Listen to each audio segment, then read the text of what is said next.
Hello. Wala ka na talaga makita 'no, magandang hapon. Beautiful Sunday, everyone. Ngayon, isisiwalat naman natin, ito naman paulit-ulit na nangyayari.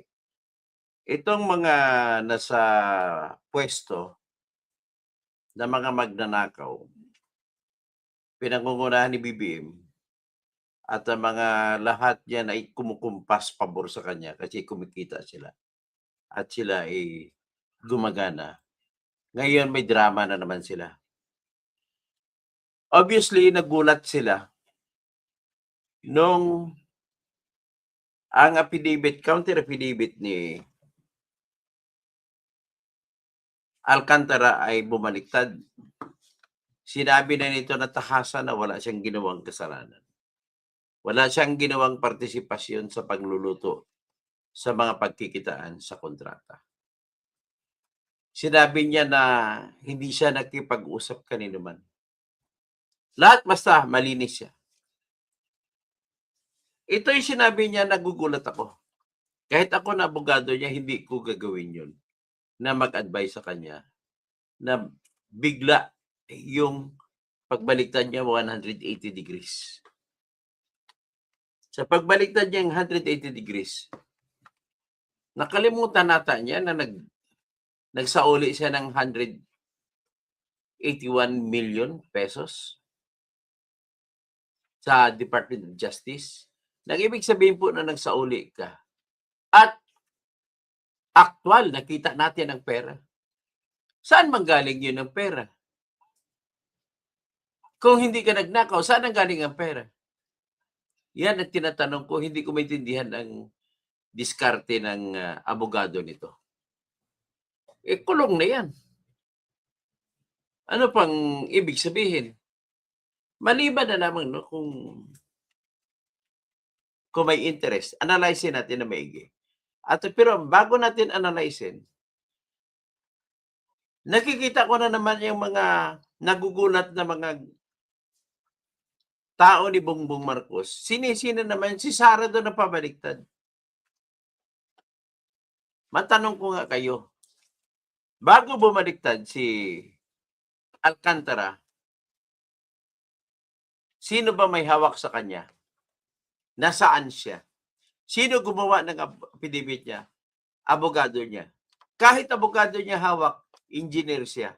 Alam niya yung sinusulat, naintindihan niya yung sinusulat.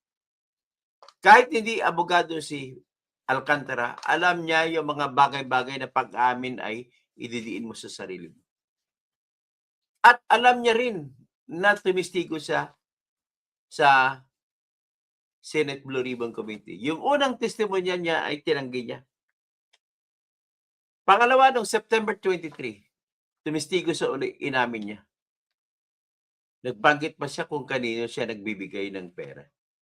At binanggit niya tahasan na tinawagan daw ni Joel Villanueva, siya, at kinausap din si Yusek Roberto Bernardo na nanghingi ng proyekto na 1.5 billion.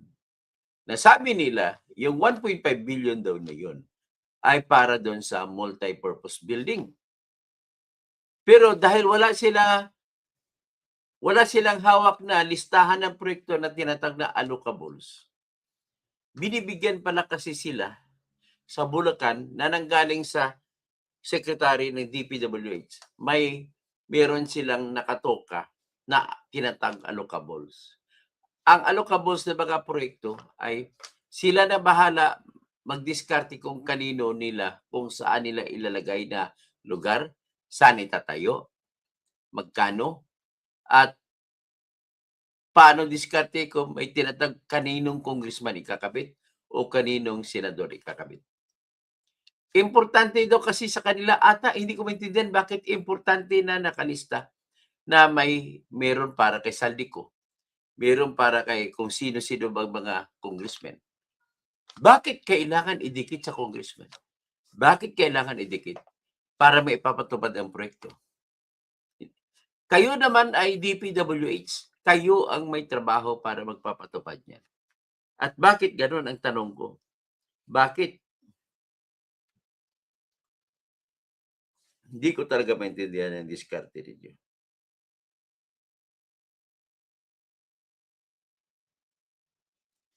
So kung gano'n, parang naglulukuhan talaga tayo dito. Tapos umamin ka pa. Para saan yung pagsabi mo na yung pag-amin mo na yung nanghingi si Joel Villanueva ng pundo na 1.5 billion pero ang naibigay niyo 600 million lamang. At imbis na multipurpose building na hiningi ni Joel Villanueva, ang naibigay niyo ay flood control projects lang. Pero sa totoo lang, mas malaki ang kikitain sa flood control projects kaysa multipurpose building. Sa multipurpose building daw ang kikitain na maximum na 10%. So, ang ibig sabihin kung 10%, ang 1.5 billion ay 150 million. Ngayon, ang nabigay niyo 600 million na flood control projects nang hindi ko maintindihan hanggang sa ngayon bakit pinayagan ng Kongreso na magkaroon ng pundo na mga allocables na tinatawag. Ibig sabihin allocables, wala pong nakadetalye kung para sa ang lugar, magkano, at kung ano-ano mga proyekto. Biro mo, lumalabas dito ang nagdidesisyon lamang para saan nilalagay dun sa para pag binigyan ang distrito mo sa District Engineer's Office ng ganito kalaking halaga ng allocables na tinatawag, ay sila sa district ang magsasabi kung anong klaseng proyekto. Saan doon sa distrito ilalagay? Magkano kada proyekto? Yan ang nangyari. Ang isa pang hindi ko maintindihan, bakit kailangan may nakalista na pangalan ng congressman o pangalan ng senador na nakakabit kung kaninong proyekto yun? Na nanggaling naman sa inyo sa distrito nyo. Alam mo, pag binigyan kayo ng 2 billion, lahat-lahat ng proyekto, 2 billion sa district ng Bulacan. At pinayagan ng Kongreso na kayo magsasabi kung saan nyo ilagay. Ang tanong, bakit kailangan nyo pa idaan sa congressman? Kayo naman pala ang may kapangyarihan. Magdesisyon kung saan. Kung naging kalakaran ba yan, yan lamang po ay nagpapatunay na yung mga district engineers natin, mga DPWH officers natin ay wala silang sariling desisyon. Lahat ng desisyon ay nanggaling sa congressman at sa senador. At kung bakit sila natatakot doon, tanong ko bakit? Ang rason na nakikita ko, which is totoo naman, marami na po ako natanong. Hindi po pala pwede na manindigan ang isang district engineer, mga project engineers, at kung sino-sino pa mga engineer sa kada distrito. Bakit? Kasi po, ito po ay systemic na problema sa DPWH.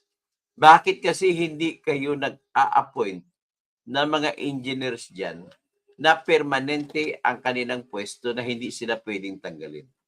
At ang kinatatakutan ng lahat ng mga engineers dyan, kasama na ang district engineer, ay kapag tumawag ang congressman sa secretary ng DPWH, tanggal ka. Yan ang rason. So ngayon, nagkwento na ngayon sa Senado sa September 23 na Blue Ribbon Committee hearing na si Lacson na ang chairman, na nagbigay siya ng 150 million kay Joel Villanueva sa pamamagitan ng pagdala. Siya mismo nagdala ko. Naalala ko pa yun, sinasabi niya.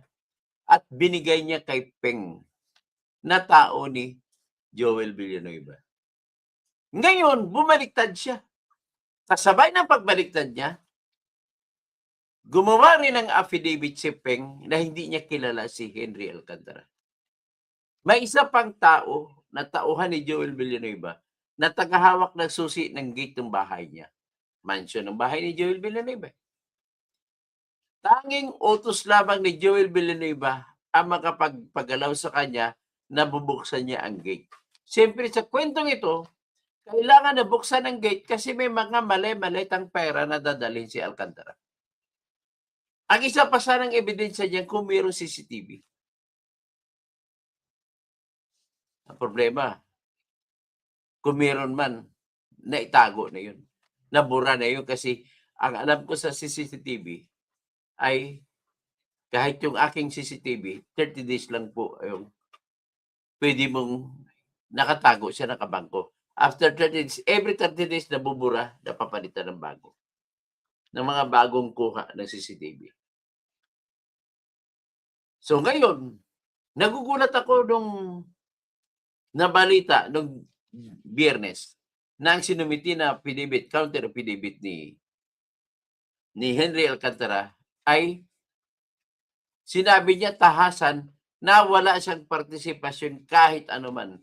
So pag sinabi niyang wala siyang partisipasyon kahit anuman, ibig sabihin wala siyang ginawang diskarte para magkaroon ng pera na ibibigay niya kay Joel Villanueva.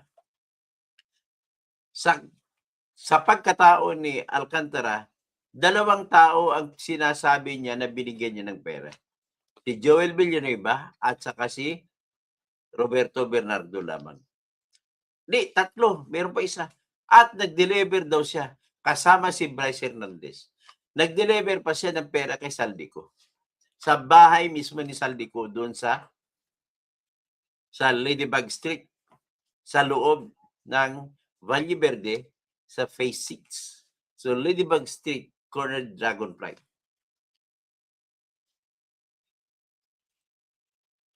Sino may binanggit niya na 4? So ngayon, lahat na yon na binanggit niya delivery, wala, wala na.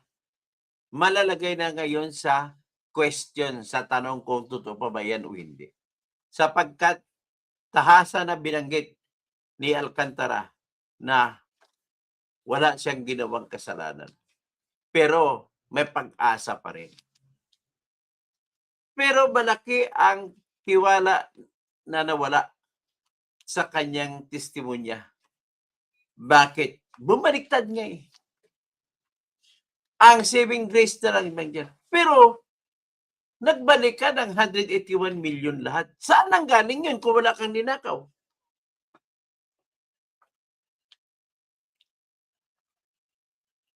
Ang akin lang dito is bumaliktad. Kung ano man ang epekto ng pagbaliktad, kasi kung ako ang mag-judge diyan, nawawala na ang asim ng salita niya. Kung hindi sana siya nagbaliktad, automatic na kulong na yan si Joel Villanueva. Sa usapin na lang na kung makakasuhan ba siya o hindi. Kasi kung makakasuhan siya ng malversation na napakalaking halaga o di kaya plunder, ay automatic ikukulong si Joel Villanueva. Makakasama siya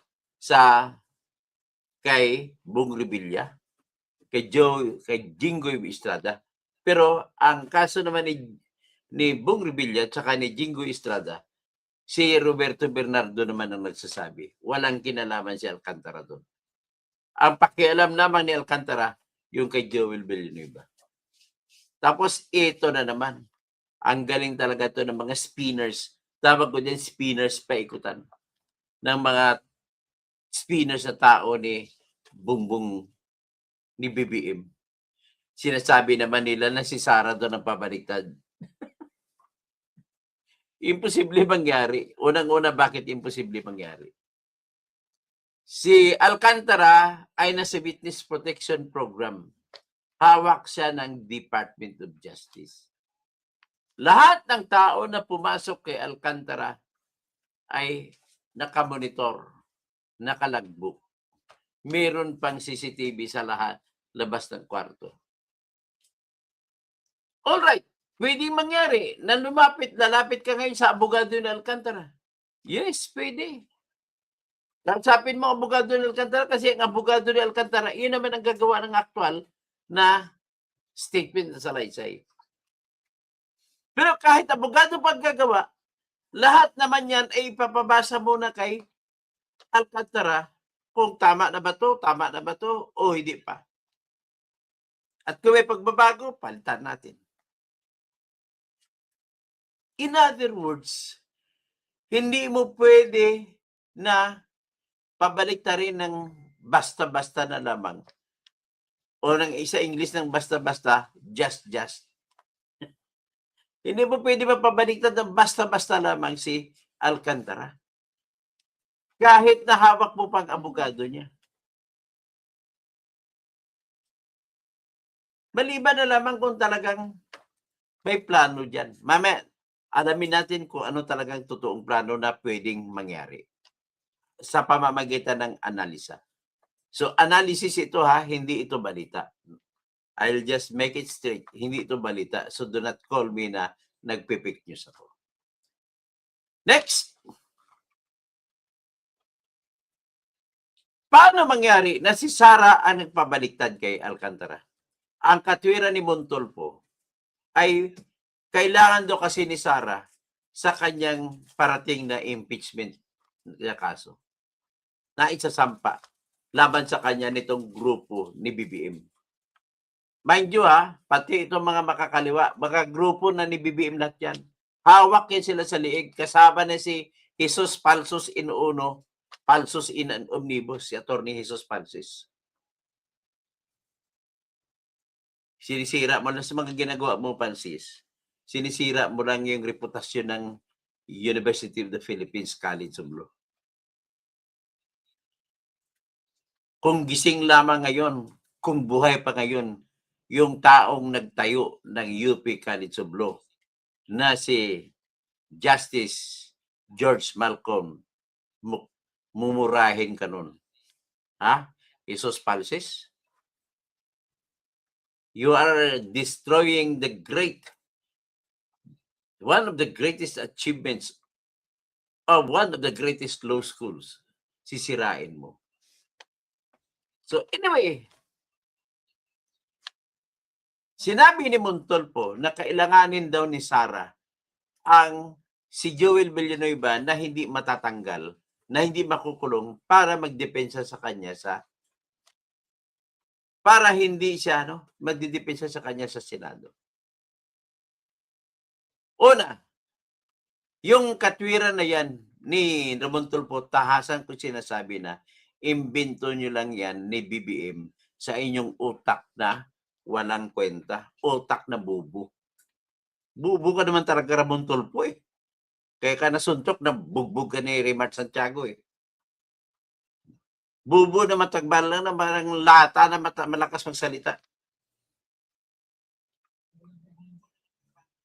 Lata na walang laman, sabi ng katabi ko rito. Kung may laman man, meron hangin.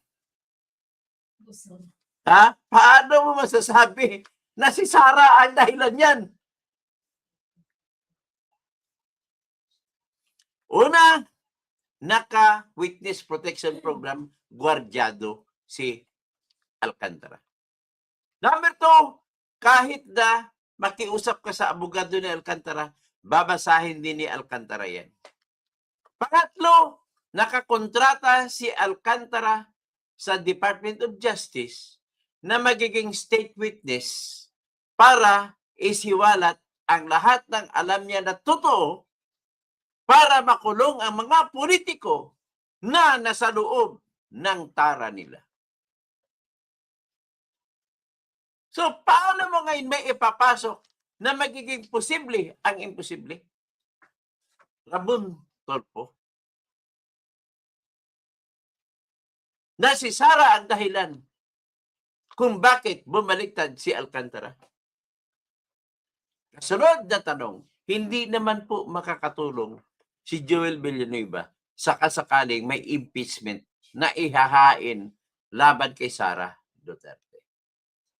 Bakit? Saan ba hinahain yan? Di ba sa House of Representatives? So kung sa House of Representatives at kung hindi aprubahan ng 1/3 o ikatlong bahagi ng House of Representatives, hindi aakyat yan sa Senate. So kung hindi aakyat sa Senate, walang baliwala si Joel Villanueva kung kahit andyan man siya o wala siya. Sa ngayon, Ramon Tulfo, kung may utak ka, pag-isipan mo, ang mga congressman ba sa ngayon pipirma ng impeachment laban kay Sara? Yan tanong. Yan tanong. Let's get real.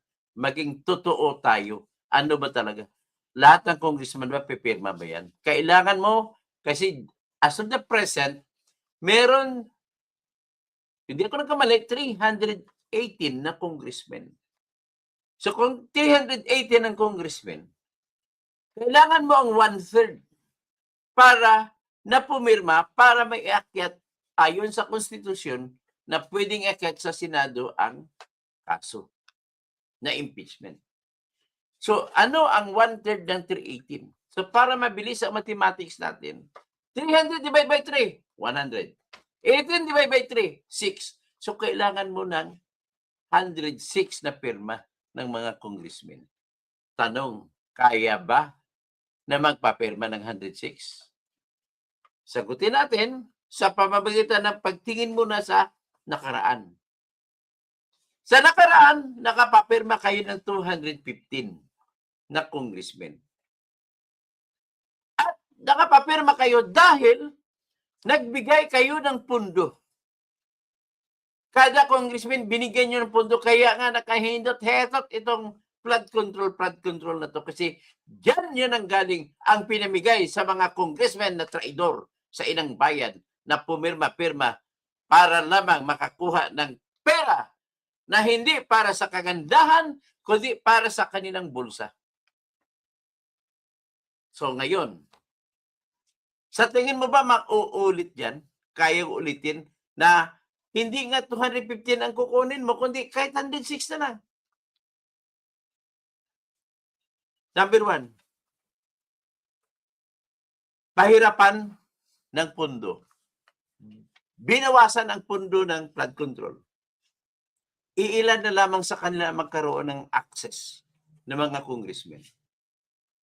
Pangalawa, meron ngang pinataasan ang AX kung totoo sila sa kanilang ginawang batas na budget ay hindi makakakuha ng pera ang congressmen. Kundi DSWD lang ang magbibigay. At meron pa nakasingit na utos, walang sinumang kung politiko ang pwedeng lumapit habang nagbibigay ng AX. Ang AX po ay assistance to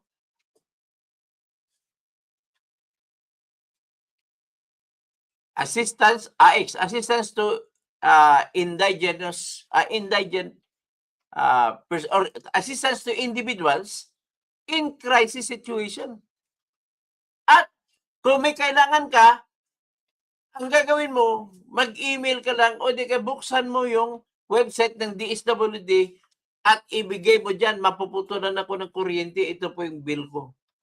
Please tulungan nyo, wala pong trabaho ang asawa ko, wala pong trabaho ako, wala po kami mapuputulan na kami kuryente. Crisis situation yan. Kahit man pang ospital, pwede ka makahingi dyan, AX, ilagay mo lang bill ng ospital.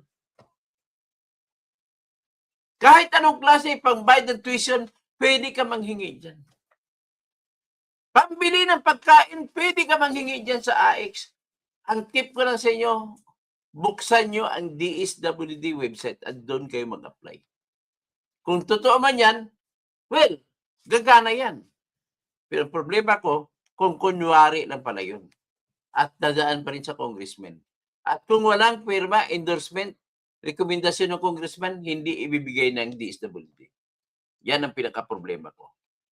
Ibig sabihin, walang limit yan. Kahit wala sa tawi-tawi, hanggang sa apari.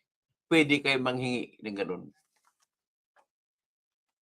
So ngayon, dahil direkta na, pwede ka manghingi, mahirapan ngayon ang congressman. Sino pagpipirma na congressman ng impeachment kung wala man lamang sila makukuha sa AX? Akalain mong AX, tinaasan na ngayon mga 50 plus billion na. Dati, pinakamataan sa AX, 24 billion. Dinoble. Tapos, meron pang maipit na tinatawag. Medical assistance to individuals in poverty, kung paano man financially cash-strapped ng mga individuals na na-ospital. Dito, binawalan ko na yung guarantee letter, pero hindi, tinanggal na daw ang guarantee letter, pero hindi naman binabawalan ang pagbibigay ng guarantee letter.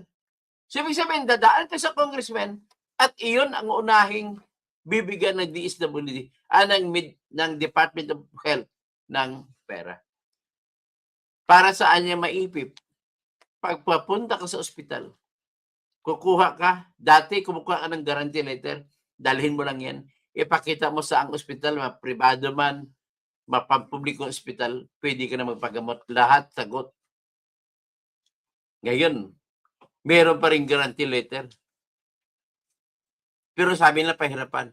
So, with that situation, may congressman pa rin ba pipirma sa impeachment? Yan ang pangalawang rason ko. Pangatlong rason ko, kung magtatanong ko kung may congressman pa ba pipirma. Ang pangatlong rason ko, malapit na po ang eleksyon. Alam naman natin ang congressman ay ang buhay nila nakabase sa boto ng tao.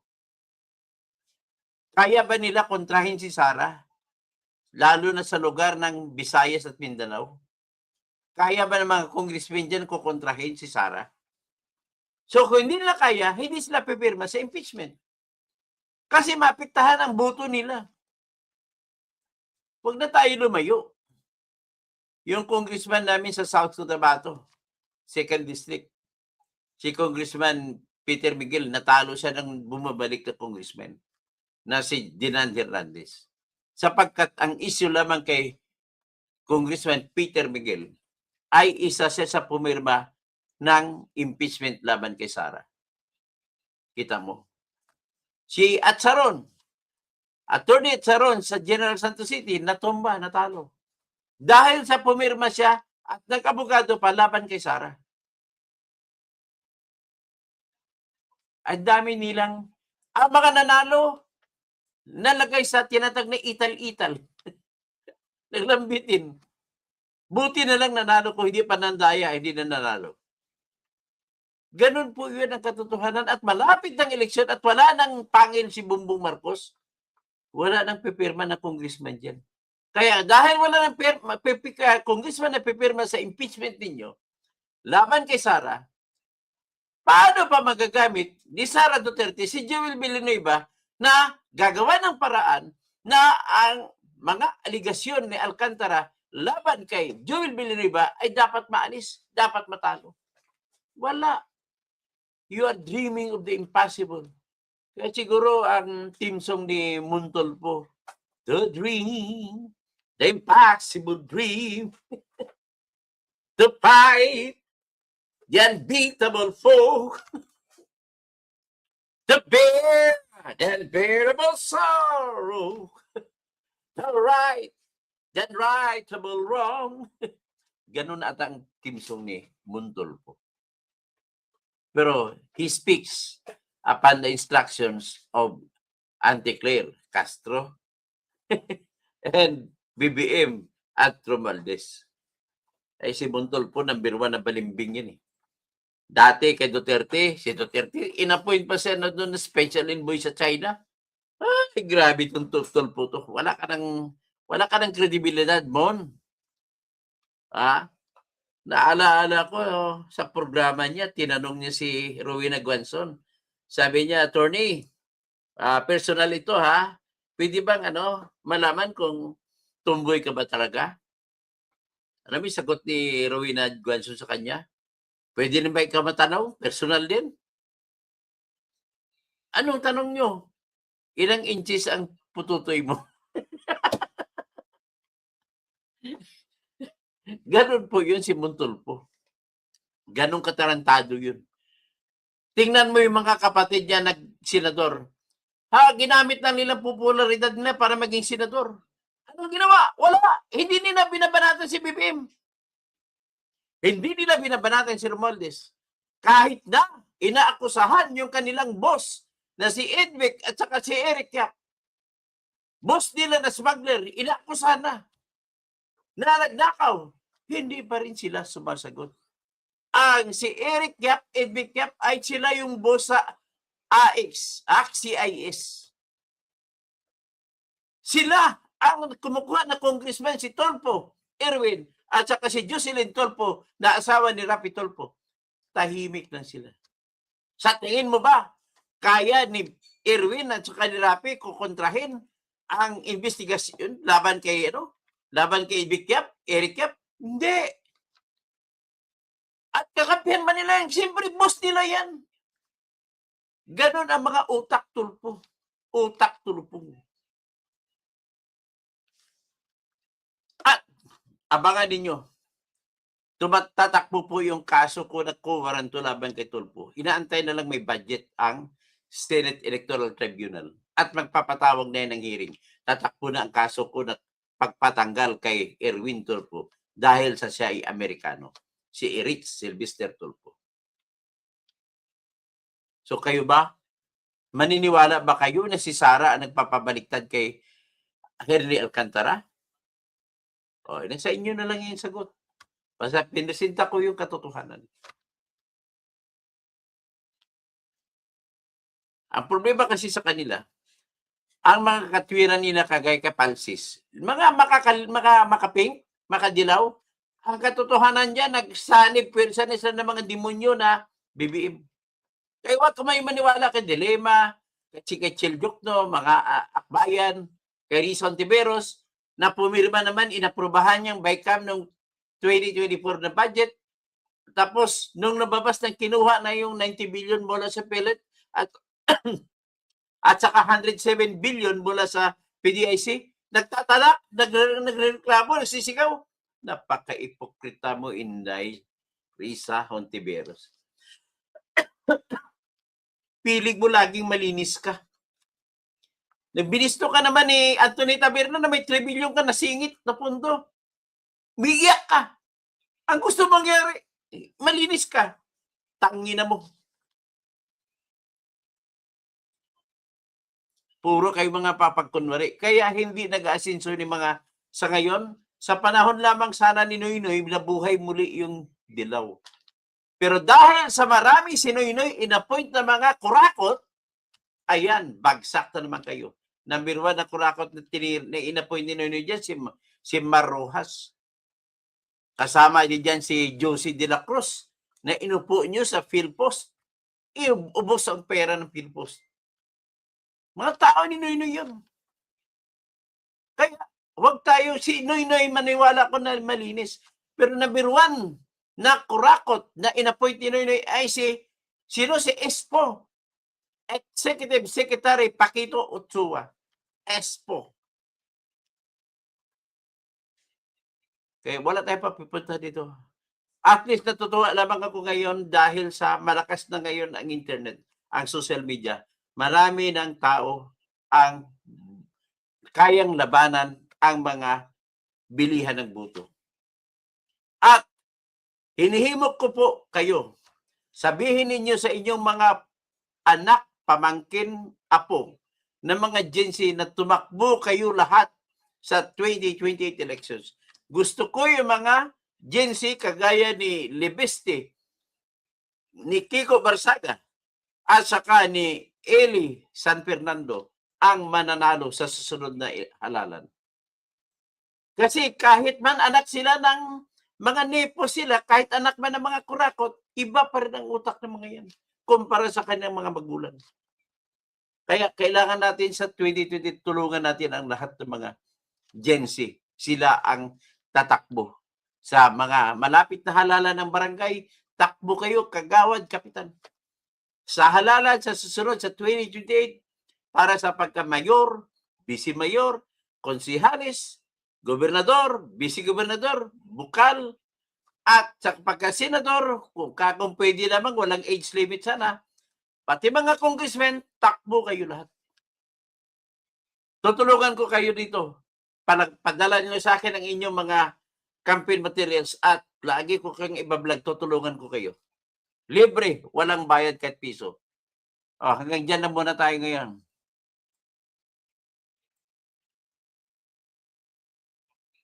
So, Argo, grabe, walang walang hiyaan nila kay Inday.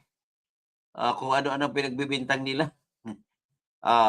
Marlunan na Belim, puro kadaldal. Ito, ano to, troll. Bernard Magtibay.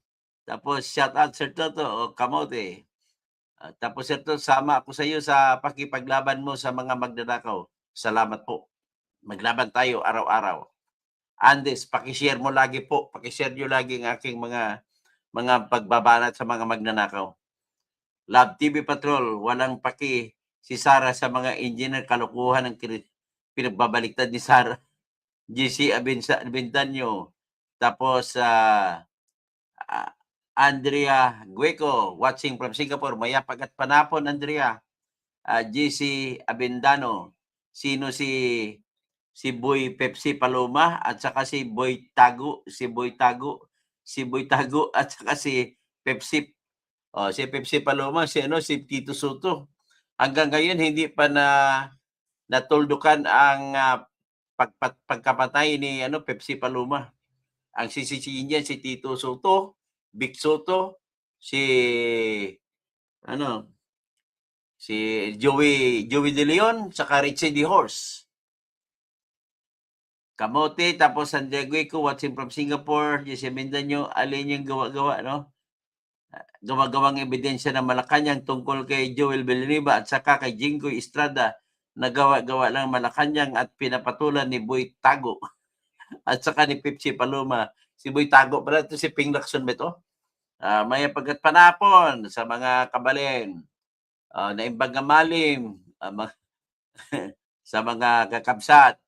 Like, subscribe naman kayo mga kapatid. Subscribe ko kayo sa akin.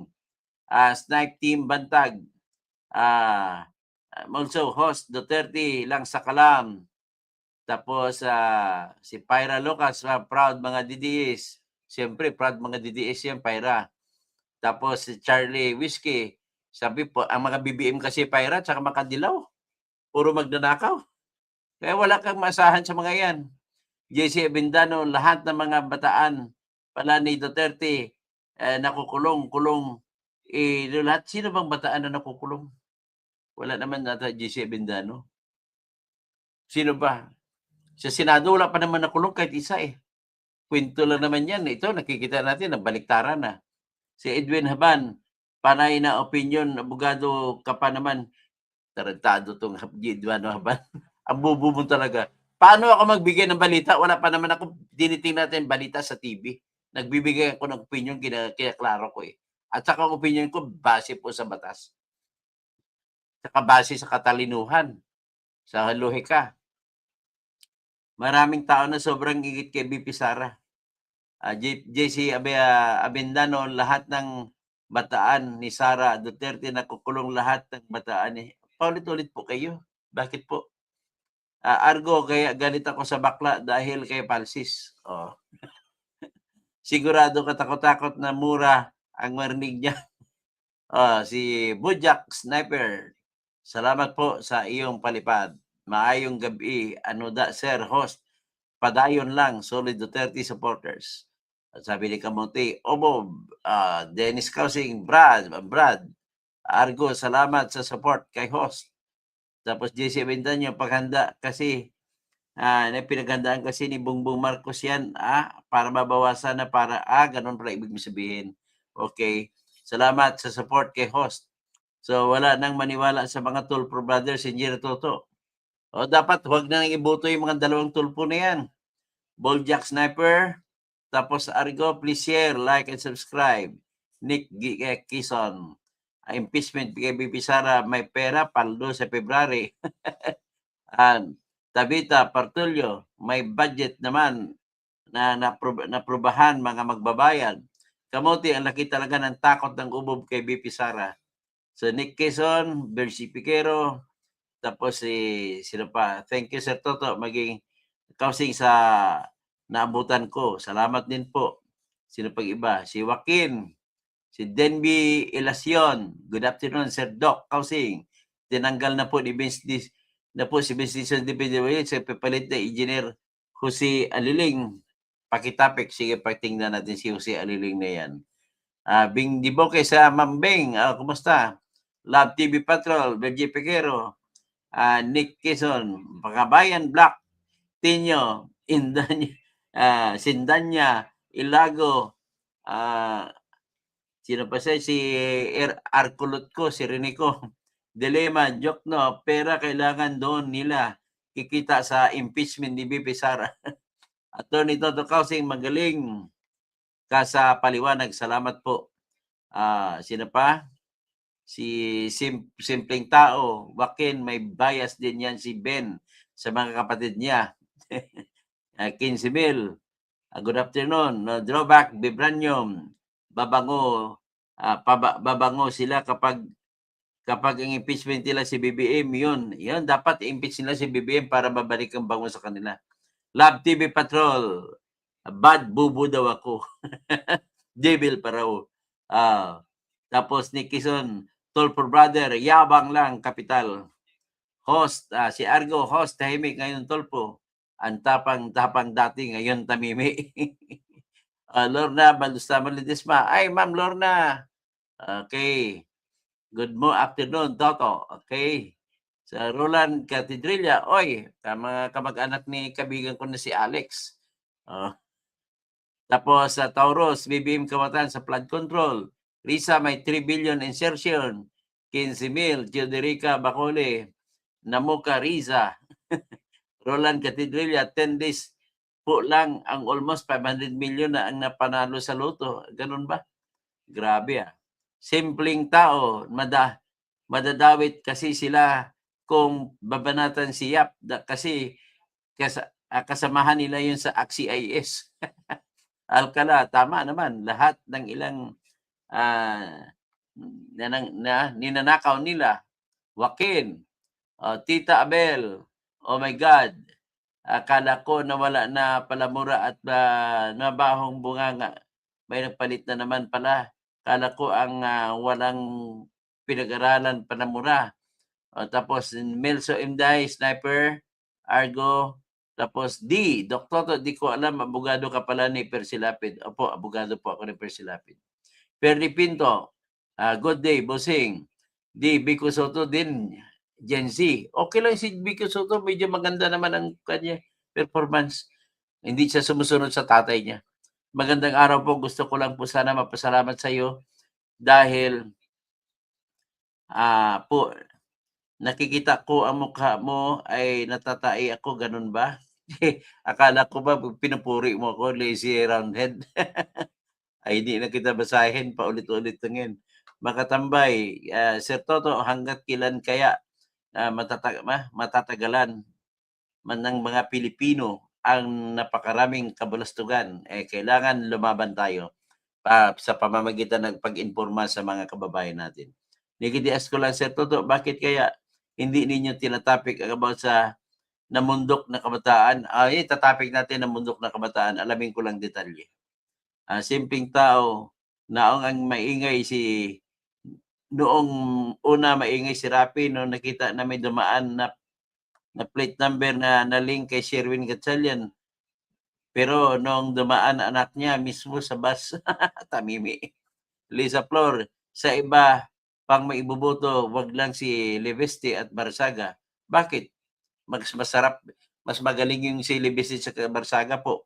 Pasensya na po kung iba mo. Iba man ang opinion mo. Silent viewer po, Mylene Kamit, salamat po.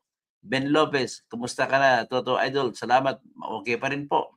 Argo, Lisa Flor, Jocolma, dapat mga congressmen mapalitan mga yan at sila pinagmumula ng korupsyon. Ben Lopez, mga dilawan na kisawsaw kay Katuto, puro paninira kay Sara, kahit puro Duterte, walang paninira sa dilawan. Taurus, Sniper, kantahan tayo. Tapos simpleng tao, makatambay dahil takot ang iba dahil sa hirap sa buhay, nagdadalawang isip na umabsen sa trabaho dahil wala kakainin, pamilya, kaya mahirap. Si Ben Lopez, sino pang iba? Bergie Piquero, Boljak, ang dami na, no? Pastor Rodney Rabi, Taurus, Sino pang iba? Dami ninyo, hindi ko ba kayang ubusin. Okay, si Cabangus, hindi matutuloy ang impeachment. Nathaniel Bruce Cabidog, Sir Toto, ngayon lang ako nakakita na ang minority leader kakampi ng majority. Babalik, yan po si Nonoy Libanan. Rolando Algar. Babaliktad din yung mga tulpo. Saltiktik. Mabuti naman, host, balik loob ka na. Marcos, achievement, pabuli. Okay, pag-usapan natin ang bago ha. Maraming salamat po at please don't forget to subscribe yung hindi pa nakasubscribe at paki-endorse po sa inyong mga kaibigan at mga kamag-anak yung ating channel para maraming makakaalam kung ano mga tamang analysis sa pangyayari at maintindihan ninyo kung ano nangyayari. Kagaya nito, no? Ang isa pa pala na nais ko sabihin kanina na hindi pwede manaig ang bagong impeachment kasi may isang taon. Kailan ba bibilangin isang taon na pagbabawal? Mula sa araw kung kailan ibababa ng Supreme Court ang desisyon nito sa motion for reconsideration ng grupo nila ni Palsis. Falsus in unos, falsus in omnibus. Okay, maraming salamat po.